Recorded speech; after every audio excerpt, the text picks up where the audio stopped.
para postar. Bom dia, então, para todos. Então, vamos começar. Nosso assunto hoje vai ser uma parte da Europa.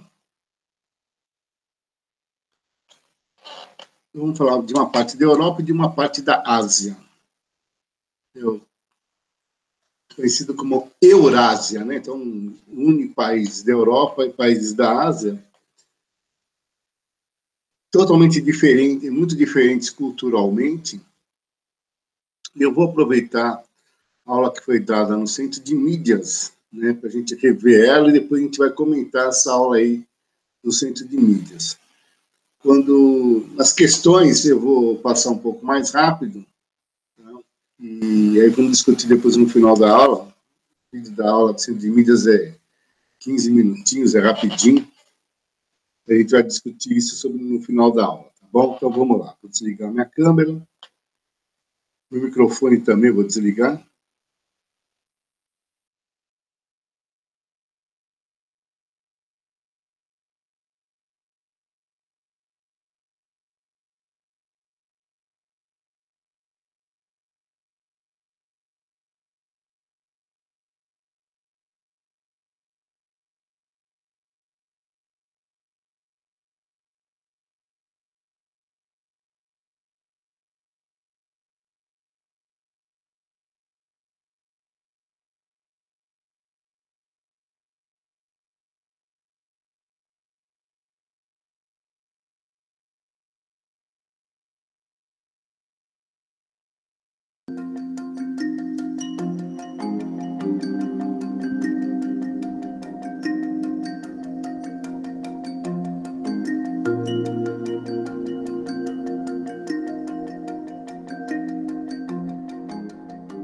Localização da Ásia, né, desculpa, tanto da Europa como da Ásia, né, no globo terrestre. Né? Então, a gente vê que, olhando dessa maneira, é um único continente. Né? Então, é por isso que a gente fala, fisicamente, tanto a Europa quanto a Ásia, ela está ligada. Né? Ela tem lá uma unificação, né? Porque a gente considera que a Europa ela é uma península asiática, né? Então, por isso que a gente acaba falando nessa situação aí. Agora eu vou mostrar um mapa, que é o mapa físico, né, do mundo, e aí vocês vão perceber melhor ainda como é essa situação. Então, a gente aí percebe, né, que é uma península asiática, né, a Europa, né? O que é uma península? É uma extensão de terra que ela está cercada de águas, né, por quase todos os lados, menos aquele lado que está ligado com outro continente. Se tivesse uma outra ligação da Europa com uma outra parte de terra do outro lado, aí a gente chamaria de istmo. Né? Um exemplo de istmo que nós temos é a América Central, que liga a América do Norte com a América do Sul. Né? Então, no caso, a Europa, fisicamente, ela está ligada, né, à Ásia, né, por ser um continente de maior extensão, e ele ter essa consideração de ser península asiática. Vamos voltar lá para o mesmo mapa lá, físico, né, para a gente ver as características físicas da Eurásia. Né? Então, primeiro que nós temos várias regiões aí planálticas, né, cordilheiras montanhosas extensas, como a do Himalaia, que fica localizada na Ásia, né, tem lá o Pico Everest. Né? Nós temos os Alpes na Europa, né? Nós temos as cordilheiras escandinavas, na Península Escandinava, e tem uma setinha lá apontando os Montes Urais.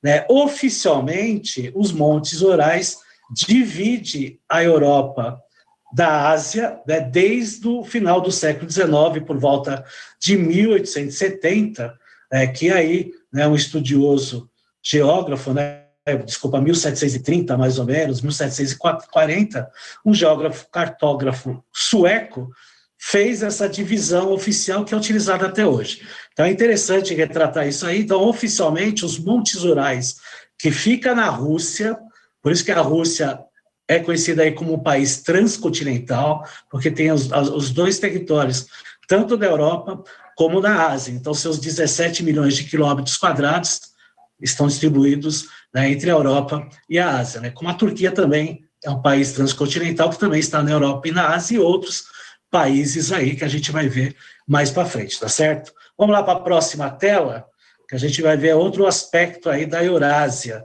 Climas e correntes marítimas, né? A gente está vendo aí do mundo, né? Mas a gente sempre vai observar, né, os climas e correntes aí da região da Europa e da Ásia, né, que a gente denomina fisicamente de Eurásia. Então, nós temos as regiões mais frias, né, lá na região mais ao norte, tanto da Europa como da Ásia. Nós temos as regiões mediterrâneas, e ao centro nós temos a maior parte, né, do tipo de clima que nós temos na Europa e na Ásia, que é o clima continental.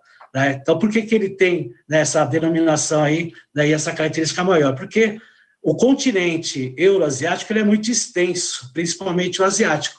Então, o clima predominante em boa parte do território da Eurásia é o clima continental. Né? Tanto o continental mais frio, que fica mais ao norte, como o clima continental litorâneo, que fica próximo aí dos oceanos, né? E o clima continental mais seco, que é mais central deste continente, tá certo? Então, ele é bem diversificado, ele é bem extenso.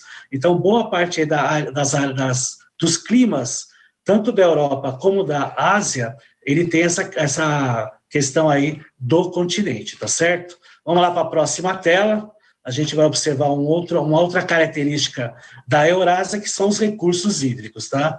Observe o mapa que ele está lá, né, com uma divisão que mostra, né, ambos os lados, né, com a Europa e a Ásia, né? Então, nós temos aí a Europa e a Ásia se estendendo até o outro lado do mapa. Né? Então, basicamente, a Europa, tanto a Europa como a Ásia, se a gente for observar separadamente, eles têm níveis hídricos bastante elevados. Né? Tem até a questão dos rios, né? Porque a Europa tem uma boa quantidade de rios, né? A Ásia também tem, dependendo da região, né? A gente sabe lá, por exemplo, na China, que tem 2 rios caudalosos, né? Que ajuda muito a questão agrícola, né? Então, nós temos na Europa diversos rios, né? Nós temos as questões hídricas subterrâneas, que também, em certa parte, tem sua riqueza, não tanto como aqui na América, principalmente na América Latina, que nós temos diversos aquíferos, mas ela tem seu potencial hídrico, né, se fizer uma comparação com outras regiões. A exceção da Eurásia é a Península Arábica, né, que é aí a região a região mais seca aí, que nós temos aí dessa região. Vamos lá para a próxima tela. A gente vai observar aí a próxima tela, os biomas, outra importância aí física do nosso planeta. Então, a mesma coisa que a gente fala aí da questão climática, nós estamos observando aí no mapa, né, uma extensão verde escura, que são aí as florestas boreais, né, ou taiga, dependendo aí da região. Então, são as florestas aí, né, de bastante altas, né, com os troncos grossos, né, elas estão em locais de média altitude, né, então são o principal tipo de biomas que nós temos, tanto da Europa como da Ásia, mas temos outros tipos aí, né, de biomas mais frios, biomas mediterrâneos, né, na região aí mediterrânea, principalmente na Península Itálica, na Península Ibérica, né, em regiões aí da Grécia. Então, há também uma diversificação dos biomas no continente africano. Sempre vale ressaltar, porque os biomas, os climas, né, eles têm a interferência de fatores aí, e dos elementos aí, principalmente aí, elementos dos fatores climáticos, né, que tem essa relação do relevo, que tem a relação da maritimidade, da continentalidade. Então, a extensão das terras da Eurásia também proporciona essa diversidade climática e de vegetação que nós vimos aí no decorrer, né, da aula aí. Agora nós temos um outro mapa, que esse mapa é um mapa de poluição, né, de emissão de dióxido de carbono, né, esse mapa é de 2014, e a gente vai observar aí que nós temos aí alguns países, né, com excesso de poluentes na atmosfera, principalmente aí os países da Europa, daí no caso aí dos países asiáticos, nós vemos aí a China. Tem que lembrar que alguns países da Europa, como é o caso da Rússia, que faz parte de ambos os países, ainda utiliza aí combustíveis fósseis na sua grande proporção aí de fontes de energia. Tem que lembrar que a Rússia é uma das maiores produtoras de carvão mineral, de petróleo e de gás natural, né? E também exporta para outros países. A China, a mesma coisa. Ela utiliza muitas termoelétricas aí, que utiliza a fonte de energia, principalmente aí o carvão mineral, porque a China também é um dos maiores produtores de carvão mineral. Então, quando a gente fala que a China é a segunda maior potência econômica do mundo e também é um dos maiores poluentes do planeta, é que aí precisa rever aí essas questões aí, né, essas ideias da utilização dos tipos de fontes de energias que nós temos hoje no planeta. Certo, professora Luiz?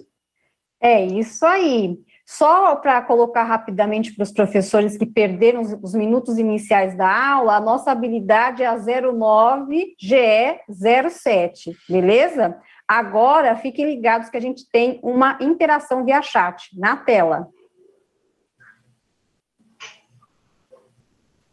Pode pôr na tela atividade, aê! Então, de acordo com a imagem, estudantes, apontem para a gente quais são os 3 maiores países produtores de petróleo da Eurásia. Professor, não esqueça de colocar o nome do estudante e também da escola, juntamente com a resposta lá no nosso chat. 2 minutinhos, professor? 2 minutinhos. Então, em 2 minutinhos a gente volta.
Voltamos, muitas interações aqui, algumas diversas. Teve um país que apareceu mais, que foi a Arábia Saudita, mas vamos mostrar para os estudantes aqui e para o professor Antônio as respostas dos estudantes. O estudante Ludgero, da escola Belinha, disse Rússia, China e Arábia. O estudante Davi Camargo, Rússia e China.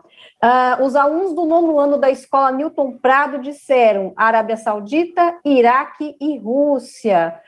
O estudante Arion disse China e Rússia, da escola Vieira de Moraes. E a estudante Beatriz Pinho disse Arábia, Rússia e Irã. Vamos ver qual é a resposta correta aí, né, professor Antônio? Seria Arábia Saudita, Rússia e Irã? Os estudantes que responderam assim estão corretos? Quem respondeu dessa maneira, Luiz, está correto, né? A Arábia Saudita, pela ordem mesmo, né? No gráfico está a Arábia Saudita em segundo, a Rússia em terceiro e o Irã em quarto lugar.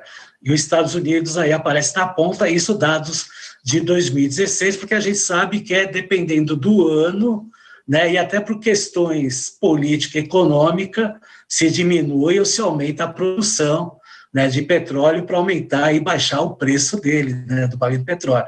Essas questões aí que a OPEP utiliza muito, e os países aí detentores aí das maiores produções né, tentam, né, alinhar os preços que eles almejam vender fazendo isso. Então, pode ser que no ano de 2017 apareça uma diferença, apareça aí o Iraque na frente do Irã, ou vice-versa aí, né? Então, é isso que acontece no decorrer dos anos. Mas nessa daí, é essa aí que eles fizeram e acertaram perfeitamente. Mas vamos continuar aí para a aula. Vamos lá para o próximo slide, para a gente estar acompanhando aí a aula. Vamos lá, nós temos aí a divisão política da Europa, né, que tem em torno de 50 países, mais alguns territórios, né, sempre lembrando que a Rússia é o maior país territorial, né, da Europa, né, o maior e um dos maiores do mundo, né, com mais de 17 milhões de quilômetros quadrados, mais 10 milhões de quilômetros está na Europa, né, os outros estão aí dos 17 milhões de quilômetros quadrados da Rússia, 10 milhões estão na Europa e os demais aí na parte da Ásia, lá que é a parte da Sibéria.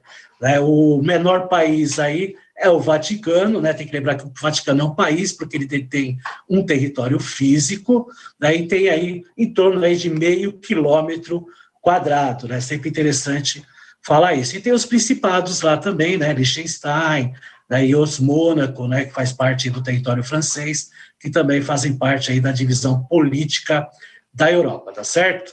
Então, nós vamos para a próxima, que aí é a divisão regional. Já podemos ir para o próximo mapa, nós vamos ver a divisão regional, e o que está lá em azul escuro é a parte da Europa setentrional. Então, vamos lá aí, vai ter a setinha aparecendo, isso. O azul claro é a Europa ocidental central.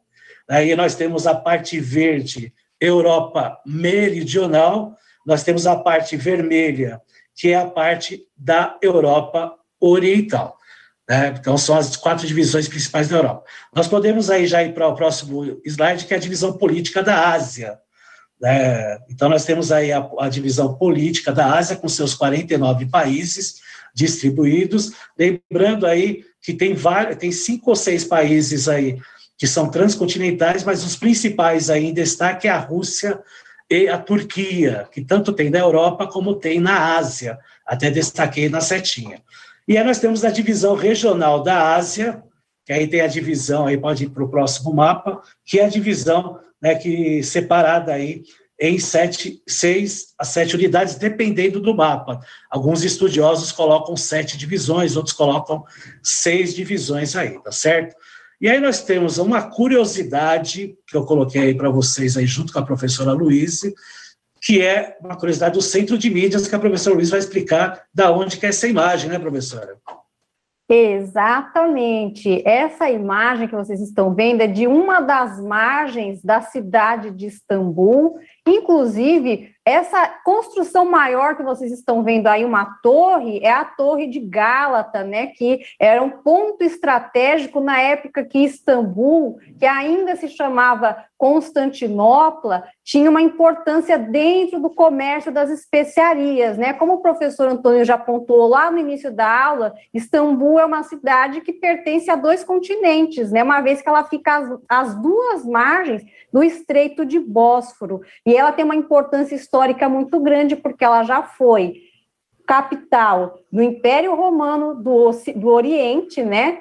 Isso até em 1453, quando entrou aí a questão do Império Otomano, ela se tornou a capital do Império Otomano até 1923, né? Mas ela tem toda essa importância histórica. Muitos bairros de Istambul, inclusive, são considerados patrimônios mundiais da Unesco, né? Por essa relevância, né, na cultura da Europa. Istambul, até hoje, também é a capital da Igreja Ortodoxa, é a sede da Igreja Ortodoxa. A gente sabe que também teve um cisma religioso aí entre Oriente e Ocidente, né? E ela tem toda essa importância aí. Inclusive, lá no final da nossa aula, a gente tem uma sugestão de pesquisa, né, professor Antônio? A gente pode pedir para os estudantes incluírem essas curiosidades dos bairros considerados patrimônio da Unesco nessa pesquisa, dada a importância histórica que essa cidade tem, que remontou vários períodos da história antiga, da história moderna, e hoje, na contemporaneidade, Istambul não é a capital da Turquia, mas ela é considerada uma cidade global, né, professor? Exatamente, né? A capital atual, né, oficial administrativamente, é a capital de Ankara, que fica no centro da Turquia, né? Mas, né, pelo histórico, né, de Constantinopla, depois se chamando aí Istambul, né, ele acaba se tornando aí até uma capital de referência, né, na cultura, na história, né? Porque ela faz bem fronteira aí com a Europa e aí acaba até dividindo, né, como a professora Luísa até colocou bem aí, né? Dá para se olhar dos dois lados, tanto da Europa como da região aí da Ásia. Então, é interessante retratar isso, porque tanto a relação de Constantinopla foi muito importante aí, porque foi, né, a capital do Império Oriental de Roma, né, professor? É isso que tem que retratar historicamente.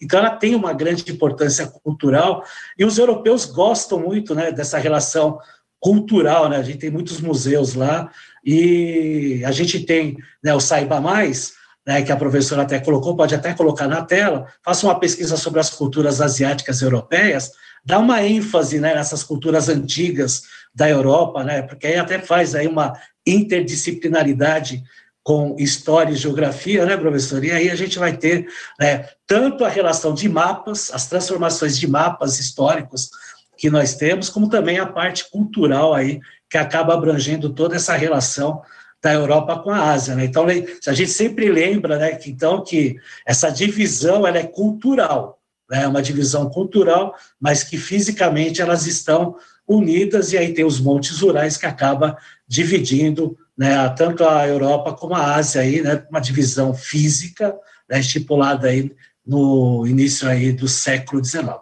Tá certo? Então, eu quero agradecer à professora Luísa pela participação, quero agradecer a todos os professores e alunos pela participação do chat. Até a próxima, professora Luísa, um forte abraço também para você. Um abraço, professor.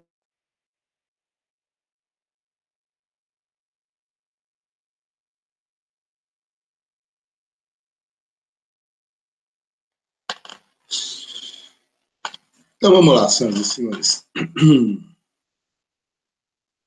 Eu trouxe essa apresentação. Quem já tinha visto a aula da semana passada, por favor? Eu tinha visto. Gabriel tinha, quem mais? Eu tinha visto, professor, mas o meu CMSP naquele dia estava muito bugado, daí quase não deu para entender nada. Eu vou começar a colocar para vocês também essas aulas do CSP lá no link de materiais, né, para que todo mundo tenha essas aulas aí. Estou abrindo aqui um... Então, o que a gente vai ver, tanto na aula de hoje como na próxima aula, começar a falar do continente europeu. Né? E essa união que tem entre a Europa e a Ásia, né, se formaria um continente só, né, conhecido como Eurásia. Aqui nós estamos falando de quase de 100 países, né, em torno de 49 na Ásia, e quase isso também na Europa também. Ou seja, algo muito grande, né? Tem uma diversidade aqui muito grande, muito grande.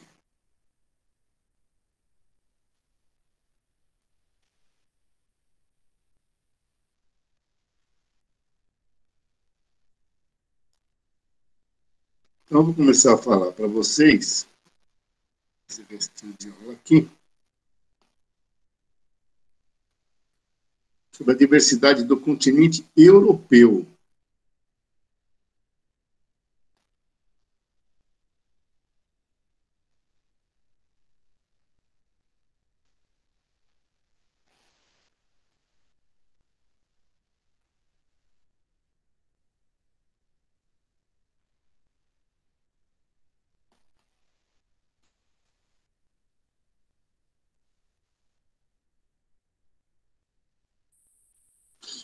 Vou falar um pouco da diversidade desse continente. Nós temos a bandeira de quase todos os países do continente europeu.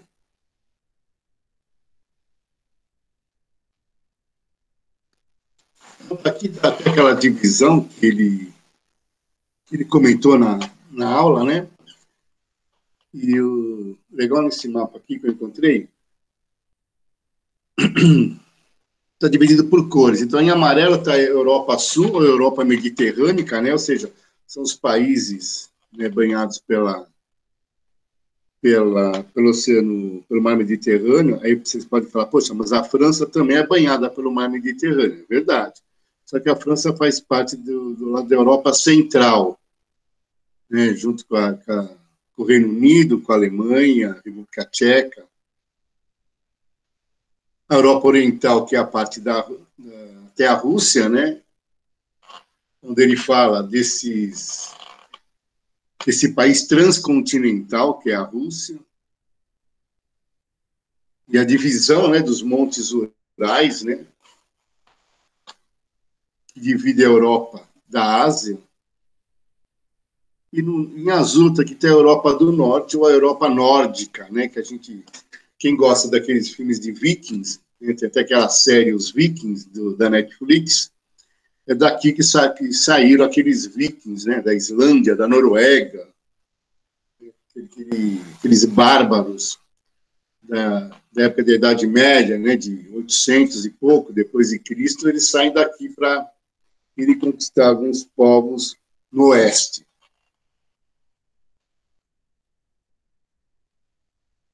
A Europa reúne um total de 50 países, né, sendo que 2 deles também fazem parte da Ásia, né, que é a Turquia e a Rússia. A população europeia é de em torno de 740 milhões de habitantes.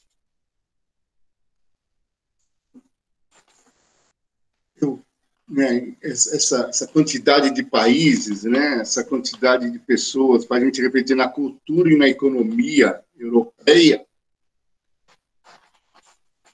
Essa cultura é de vários povos que habitaram o continente. Aqui nós estamos falando de que povos? Vamos voltar um pouco na história.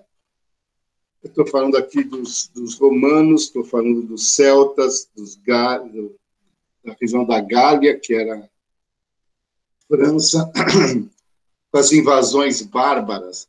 Nós temos aqui aquele pessoal huno, visigodos, ostrogodos, né, os próprios árabes também, que invadiram a Península Ibérica. Ou seja, nós temos aqui uma diversidade completa de cultura. É uma das economias mais diversificadas do mundo, né?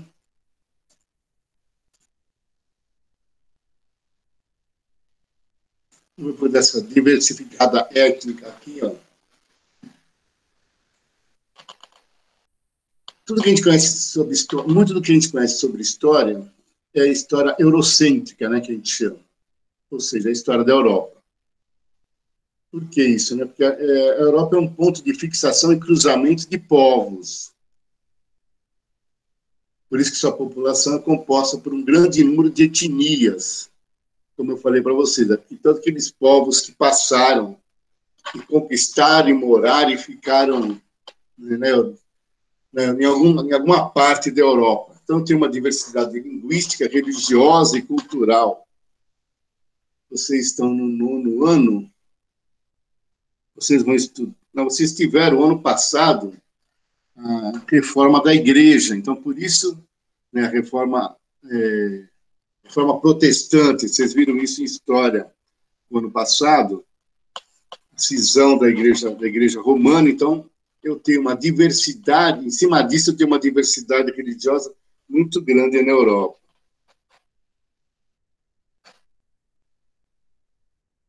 A maior parte dos europeus é caucasiana, né, dividida em pelo menos 3 grupos etnolinguísticos. Eu tenho 3 línguas principais, ó. Os latinos, os germânicos e os eslavos. Os latinos que estão... imagem de líderes de três povos, né? a imagem do rei Carlos da Espanha como latino, da Angela Merkel da Alemanha e do Alexander Lukashenko, né, que é da Bielorrússia.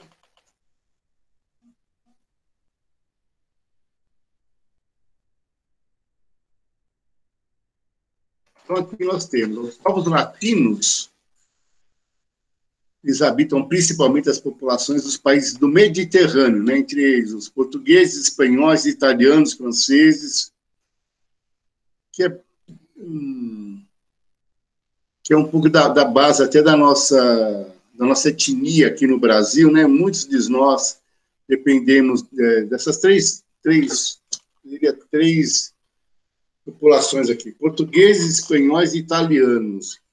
A base da nossa população aqui no Brasil, nós temos os descendentes dessas três etnias aí. Os povos germânicos, que são os alemães, os austríacos, os holandeses, os escandinavos e os britânicos também, e os povos eslavos, que se encontram na parte oriental da Europa, né? Aí temos aqui os russos, os bielorrussos, os ucranianos, poloneses, os tchecos, os eslovacos, ou seja, tem aqui uma grande parte da etnia da Europa.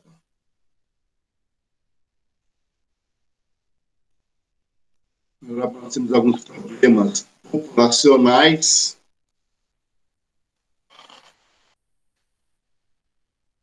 que são aqueles movimentos nacionalistas, né, desencadeados pelas minorias étnicas que lutam pela autonomia política parcial ou independência total do território que habitam. Aqui, como exemplo, temos aqui da Irlanda do Norte, querendo se sair do Reino Unido, e na Espanha, né, a cidade de Barcelona, querendo essa independência da Espanha para se tornar o País Basco. Eu acho muito difícil isso acontecer, porque a própria Espanha depende muito da região de Barcelona, né, uma região rica, então dificilmente se conseguiria essa independência, apesar do pessoal de Barcelona, né, tem um movimento muito forte, mas ele é sempre sufocado, né, pelas forças de Madrid, da capital. Esses movimentos xenófobos, ou seja, que é xenofobia? É o repúdio à entrada de estrangeiros em um determinado lugar. Se aqui eu estou falando da Europa, então são os movimentos de repúdio à entrada de estrangeiros na Europa. Intensifica-se aqui os grupos que apoiam doutrinas racistas e exigem o repatriamento de imigrantes na Europa, ou seja, nós tivemos, né, recentemente o Brexit, né, ou seja, a separação, a Inglaterra saindo do bloco econômico europeu. Aqui tem até o Put British Workers First, ou seja, coloque os trabalhadores britânicos primeiro. Trabalho para os britânicos, ou seja, essa cisão econômica exigida por alguns países da Europa, muito forte, foi tão forte que a Inglaterra conseguiu sair, né?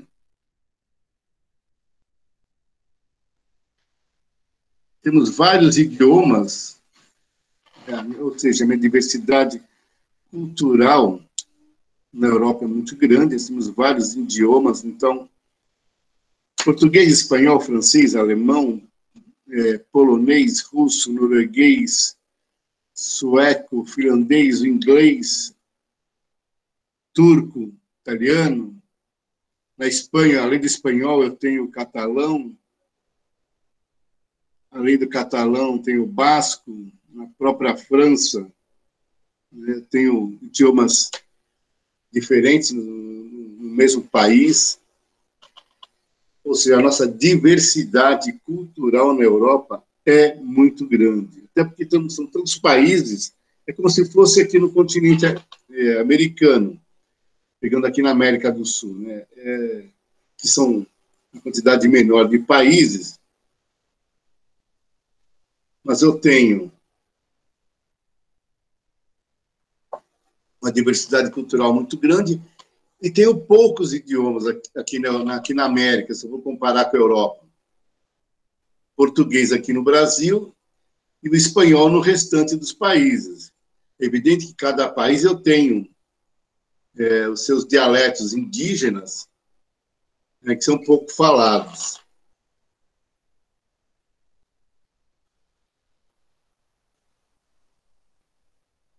Os principais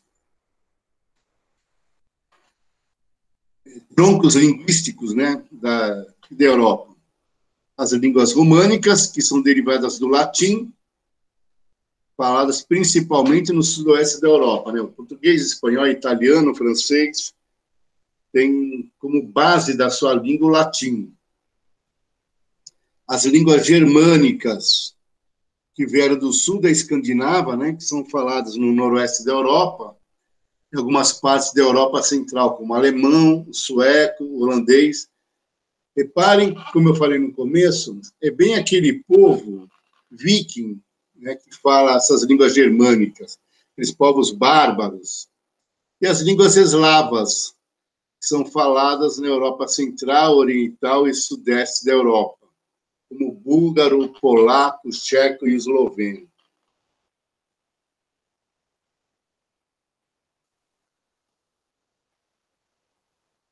A gente vê aqui a diferença, né, dos idiomas aqui. Tem diversos idiomas. Nas línguas germânicas, em dinamarquês, em inglês, good morning e good morgen, em dinamarquês, em sueco, good morgen, em alemão, good morgen. As línguas românicas, meio bom dia, bonjour, buongiorno, buena dimetança, buenos dias. Em búlgaro, né, em línguas eslavas, dobro utro, dobre rano, dizem dobre, dobre rano, dobro junto.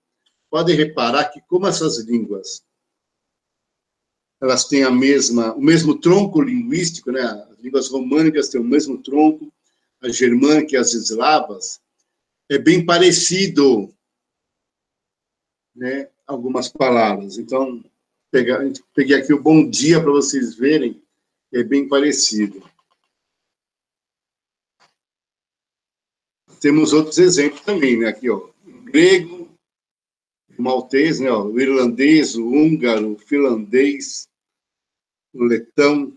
Em finlandês eu nem me atrevo a tentar falar. Muito menos em húngaro, né? Jorrigetti.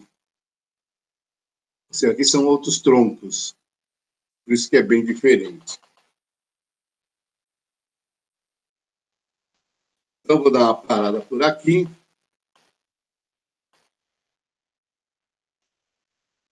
A gente vai continuar na nossa próxima aula sobre esse assunto aí. Perguntas, crianças? Dúvidas? Nenhuma, professor. Está aqui quem está aqui, o Gabriel Oliveira, a dona Giovana Feitosa, Arthur Silva,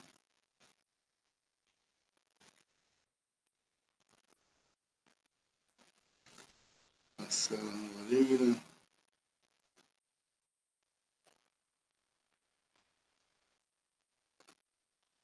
André Luiz, Cristian, 2, 4, 6.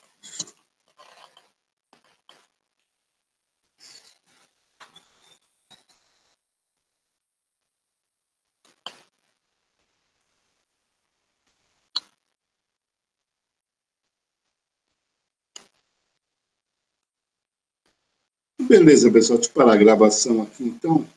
Aqui está presente o Gabriel Oliveira, Giovana Feitosa,